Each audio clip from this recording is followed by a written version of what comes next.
My name is Sarah Jones. I've been married for 3 years, and I haven't quit my job, so I'm more of a wife in name only. That's because I'm always running around the country for work, and I'm hardly ever at home.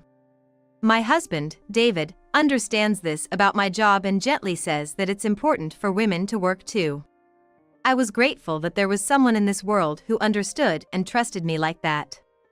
But about 6 months ago, I learned that it was all just my assumption. It turned out that David had a mistress. At the time, it turned into a huge fight, and I screamed that I was going to confront that woman. Whether it was a good thing or not, David broke up with her. But after that, I couldn't trust my husband anymore. I was always wondering what he was doing and what he was up to. But I couldn't just stop going on business trips, and that day I was heading to a certain region. I've got some time. What should I do? Looking around, I noticed a stylish cafe. Oh, what a lovely place. I'll spend some time there. I casually entered and sat down, as I always do. The cafe wasn't too crowded, just a few customers. Among them, a couple holding hands across the table caught my eye. They looked so happy together. But then, I realized that the man was David. What? David? Why is he here? He's supposed to be at home today. The word cheating popped into my mind. Is he cheating on me again while I'm working? The cafe had music playing at a pleasant volume, and I could hear the conversation because there weren't many customers. I focused only on David and the woman's voices and started recording a video. Then I heard something unbelievable from David. Let's get married. But what about your wife? I'll divorce her. When she found out about us 6 months ago, she was furious. That's when I realized it. It's only you, Emily, that I truly love.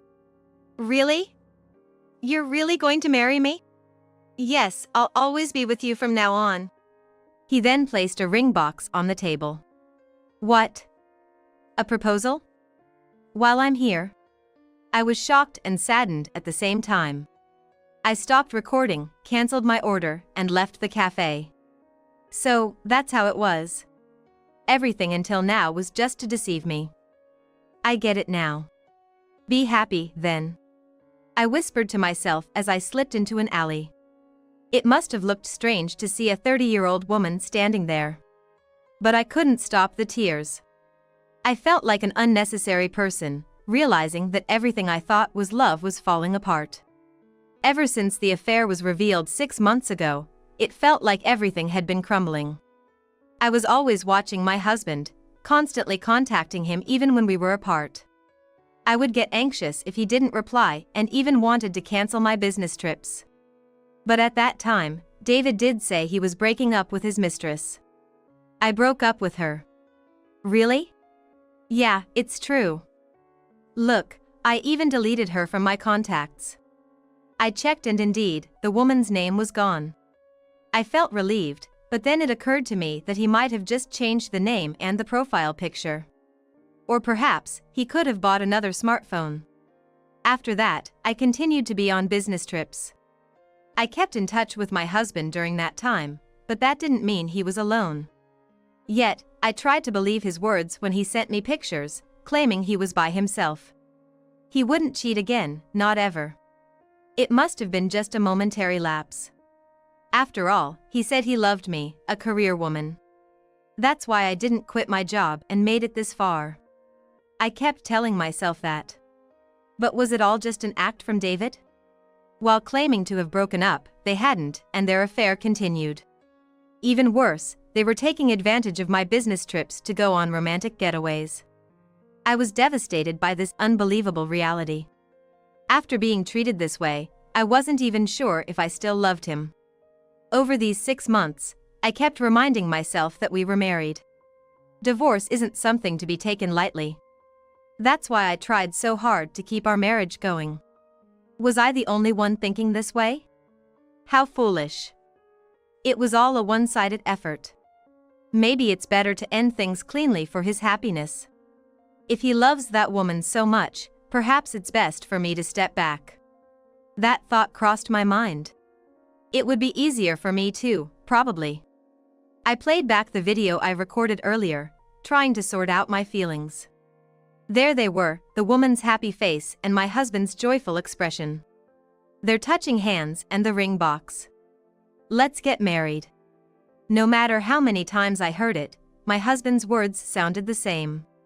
He clearly stated he was leaving me and expressed his love to her, holding her hand. And those words, "I'll always be with you from now on," never changed. But although the recorded words remained the same, the more I listened, the more my feelings inside changed. From wishing them happiness, I began to think, why should I, the one being betrayed, quietly step back? This is absurd. My feelings were turning into unstoppable anger and irritation. Hatred towards my husband was growing. I couldn't just let it end like this. With that thought, I made a phone call. If we were to separate, I'd drag him through hell first. And true to my word, I had just secured my ticket to do so. After finishing my work, I returned home the next day. As I laid tired on the sofa, the front door, which no one was supposed to come through, opened. I instinctively sat up, ready for anything, and then my husband hurried in. "Well, welcome back. Carrying such a big bag, where have you been? Looks like you went on a trip." What? By yesterday, I had already sent that video to my in-laws. His early return must have been due to something they said about the video. And he must have rushed back after finding out I was the one who sent it. But I pretended ignorance. I wanted to see my panicking husband's face. When you contacted me, it was a picture of our home. Why are you carrying such a big bag? Indeed, the picture he sent, as usual, was taken on this living room sofa.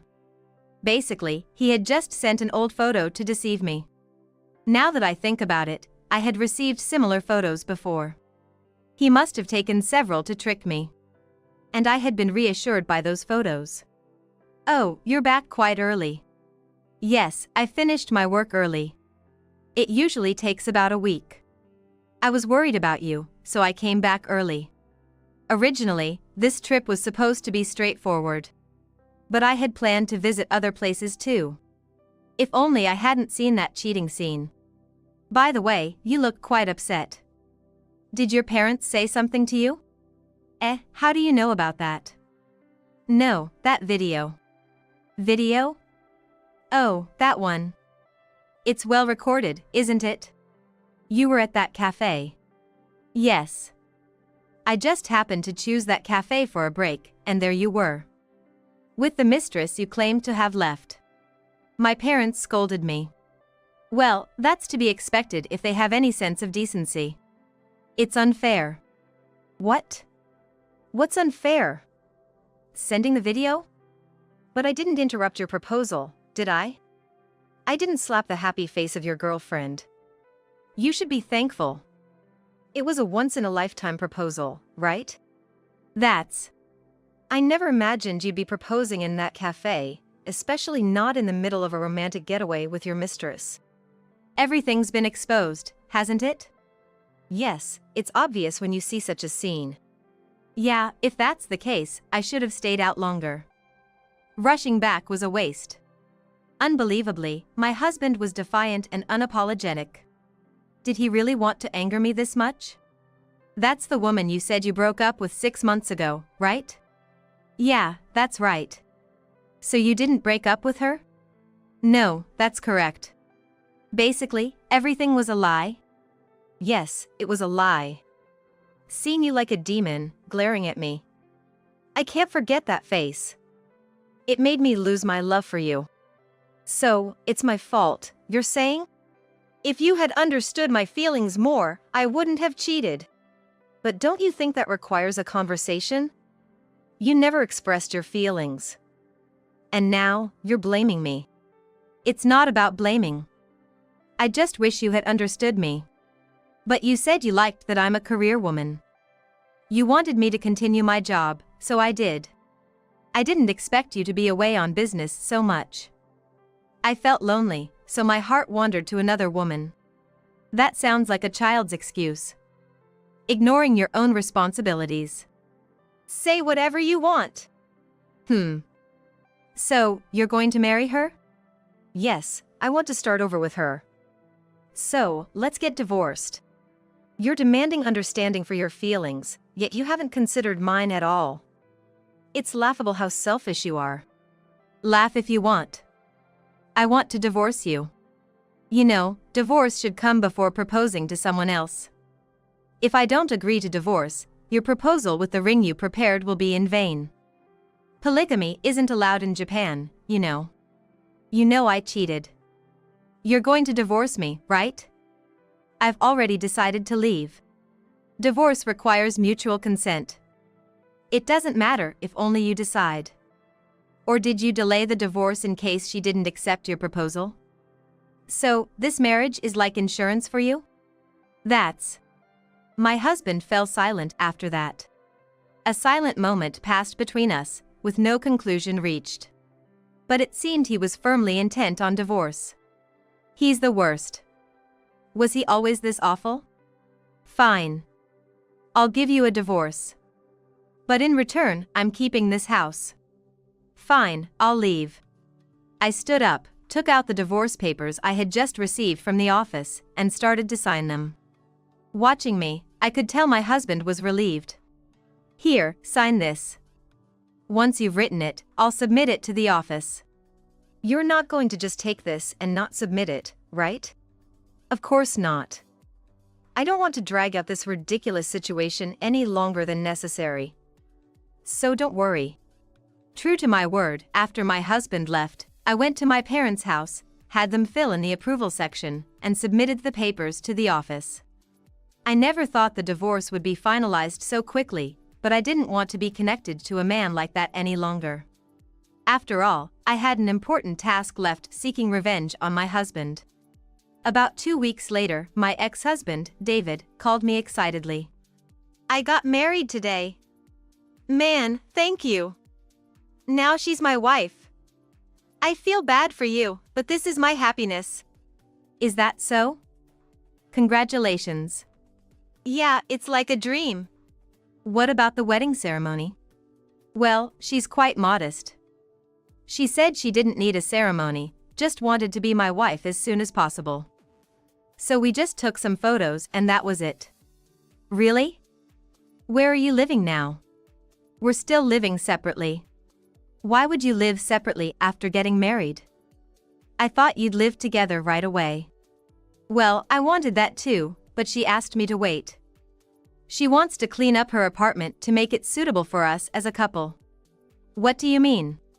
We're going to live in the apartment she's living in now. It's quite spacious, but it's a mess right now. She wants to tidy it up first. I offered to help, but she wants to decorate the new place by herself. She's really earnest. So where are you staying now? In a weekly apartment. It has everything I need. Have you been to her apartment? You're married, so you must have been there, right? No, that's the thing. She's old-fashioned. She said she couldn't let a man into her room until we were married. It's unbelievable. We got intimate so quickly, but she's so different. But you've been to hotels, right? Well, yeah. We went on trips together. That was natural. And yet she won't let you into her apartment. And you find that modest? Yeah, she said no to the apartment. Interesting. Do you really know her well? What? Of course, I do. I wouldn't have married her otherwise. I mean, do you really know her? What are you talking about? I wouldn't marry someone I didn't know. Did you know her mother is seriously ill? What? She needs care. How do you know that? I looked it up. Why? She took my husband, after all. It's natural to investigate. So, what's her illness? It requires constant care. But I heard her brother lives with her. Her brother is in prison, though. What? No way! Yes. He's a banker. Well, he was a banker. What do you mean? For the sake of a woman, he embezzled money from the bank. After all, it's a bank, there's plenty of money there, right? He took as much as he wanted. The amount is about $1.6 million, I heard. He's serving time now, but that money still needs to be repaid, so it's a tough situation.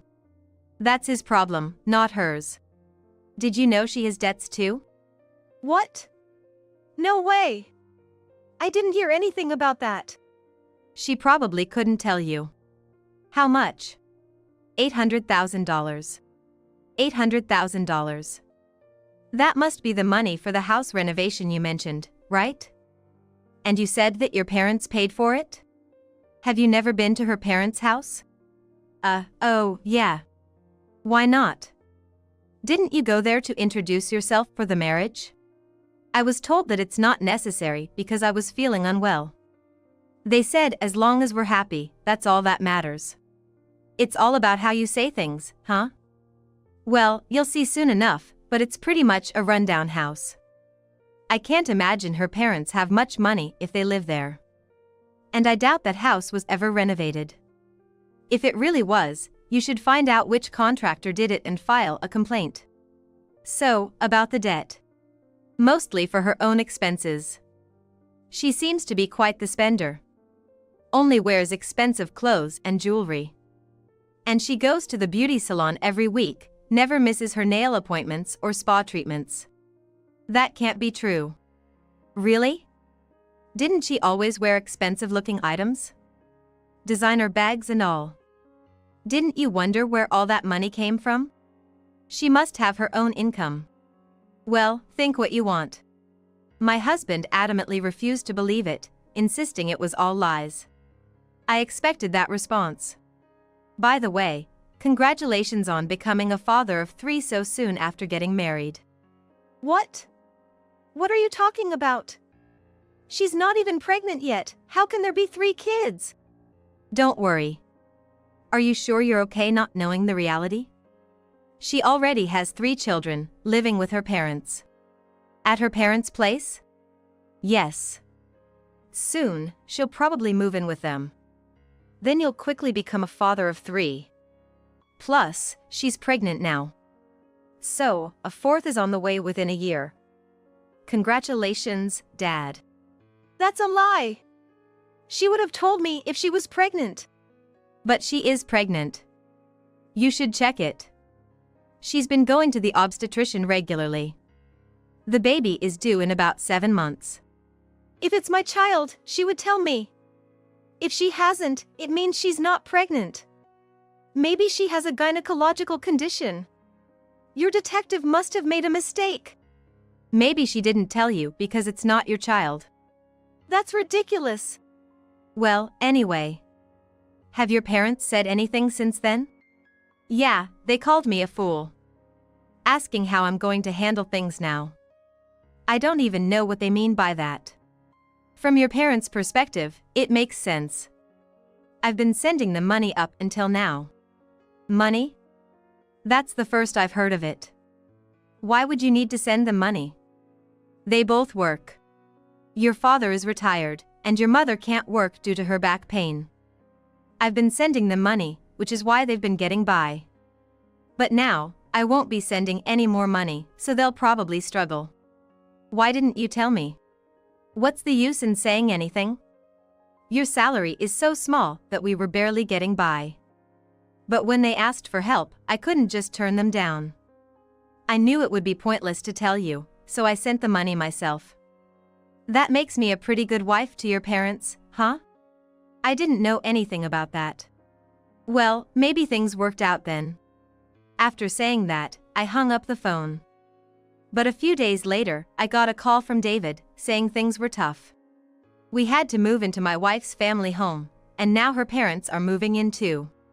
Oh, that's good. It's much easier than sending them money. Yeah, but when we moved in, I found out her family's home is really run down, just like you said. What about her apartment? She said she gave it up. It was a waste of money to rent it, better to live at the family home. Nice try.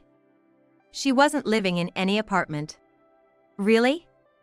But every time I dropped her off, it was right in front of an apartment complex. She never went inside the apartment, did she? Well, no. She always saw me off. Haha, clever. So, was her family home renovated? No, far from it. It's small and dirty. My parents say they can't live in a place like that. So I told her if she has a problem with it, she can leave. But then she said, after everything they've done for me, I should pay back all the money they spent on me. Typical. Now I'm living there, listening to my parents' complaints. They do nothing and don't work, and my wife complains about them. Well, even after retirement, many people still work. If they're able to, that's what happens. And to top it off, there are 3 kids. That's what I said. 3 kids without any trouble. Congratulations. What's there to congratulate? The kids are calling me their new dad. How many dads have they had? And they're patting her belly, asking when the baby's coming. So, everything you said was true. I told you it was true. You were the only one who didn't believe. I never thought it was true. I thought you were just jealous. Oh really? And now, with a sick mother and 3 kids, plus my parents, it's like a big, noisy family. Sounds lively and nice. I asked my wife if she's pregnant. She said yes. I asked whose child it is, and she said it's hers. Of course, it is. No, it's not. When I said it must be another man's, she said she doesn't know. It doesn't matter whose child it is. The fact that it's her child is all that matters, and that's enough. Wow, that's cool. It's not funny. Being the father of a child whose father I don't even know. I can't stand it. I said we should divorce, but she refuses to. What am I supposed to do now? Well, you reap what you sow. It's not a laughing matter. With the family suddenly growing this much, I can't afford it with my income. You chose her, so you have to deal with it. That's true, but my parents are blaming me for betraying you, Sarah. That sounds about right. Yeah, I think so too. But she always looks so neat and tidy, I thought she was a decent person. Oh, by the way, what about her debt? Ah, I heard about that too. You're right. It's $800,000. Now it looks like I have to pay it back. Figures it would come to that. Yeah, when I asked my wife why it had to be me, she said, I'm pregnant. We have a child, and I have to take care of my mother. With all that, how can you expect me to work? She said it with a face like a demon. To top it off, she said she married me because she thought I was someone who could take on all this. Can you believe such nonsense? That's pretty calculated. Yeah, it feels like I've been trapped. Like caught in a spider's web. But you walked into it willingly, so there's not much you can do about it. Your brother, was he in prison? Yeah, you got it. He really was in prison, for embezzling $1.6 million. My wife says I should pay that back too. After all, he's in prison, so the family should help each other out, she says. But why won't she work herself? Because she's pregnant. You seem to be enjoying this. How could this not be fun? I'm watching you get boiled in hell's cauldron. Were you always this spiteful? I became this way thanks to you. Thanks a lot. That's harsh. But, I still have a hell card to give you. What's a hell card? If I hand you this card, you can warp from the 3rd district of hell to the 1st. Or is it the other way around? Anyway, you're in for more suffering. You really want to push me further into hell? Of course. You said we were separated but stayed connected to your mistress. After being betrayed so much, how could I laugh it off and forgive? Don't underestimate women. Please stop. I can't do that. So, what's this card about? You'll find out soon enough. Keep an eye on your mailbox. True to her word, a few days later, a frantic David came to my house. I opened the door but didn't let him inside and decided to listen to him. Hey, what is this? Ah, did the hell card arrive? What hell? Why are you sending me this bill now? He was holding a letter from a law firm. I didn't need to hear it to know it was a demand for alimony. Why? Because the reason for our divorce is all on you, David. Plus, there's a video proof of him proposing to your mistress, so it's only natural that you get billed, right? Why now? Because now's the best time. Why? You're in the spotlight with your huge debt, your family's growing, and you're suffering, right? Yeah, I'm suffering. Adding alimony to that mix, doesn't that just make the suffering the worst? Yeah, I'm suffering. I wanted to give you that suffering. You're a demon. You made me into this, David. Pay it all at once. You're kidding. I don't have that kind of money. Then borrow it. Your brother embezzled $1.6 million, your wife $800,000. And this alimony? It's just a drop in the bucket. It's like adding a single drop of water to a burnt pan. I'm ruined. Yes, you underestimated me. Come on, forgive me. Please, let's pretend this never happened. I won't. That's a joke. Please. Don't make me suffer anymore. You brought this on yourself. Why do you enjoy making me suffer so much? It's fun. I'm putting the guy who dropped me into hell himself. Is there anything more enjoyable? Have you ever imagined how I felt watching my husband propose to another woman right in front of me? You haven't, right? That's hell. So, I decided to put you in hell. This is just how it has to be. Everything is your own doing. Hang in there, Dad. Please, stop. David just sat down right there, crying and begging for forgiveness. But of course, I had no intention of forgiving him. Watching David suffer was deeply satisfying for me. Afterwards, David did work desperately, but a daytime job was hardly enough. He kept getting complaints from his family. So, he had no choice but to increase his income by working part-time at night and on weekends. But no matter how much he worked, it was never enough, and he was constantly blamed.